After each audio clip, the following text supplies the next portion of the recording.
सर्वांना कळवण्यात आनंद होतोय की नाशिक जिल्ह्यातील इगतपुरीचे सुपुत्र हर्ष व्यास पहिल्यांदाच भारताकडून ज्युनियर वयोगटात व्हिएतनाम इथं होणाऱ्या आशियन पॉवरलिफ्टिंग अजिंक्य स्पर्धा 2025 यामध्ये भारताचं प्रतिनिधित्व करणार आहे। हर्ष 14 जुलै रोजी मुंबईहून व्हिएतनामला रवाना होतील आणि 31 जुलै रोजी सकाळी इगतपुरीत परततील।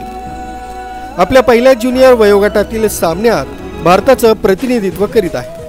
नागरिक आणि प्रशासनाकडून त्यांना मनपूर्वक शुभेच्छा। जय हिंद, जय महाराष्ट्र।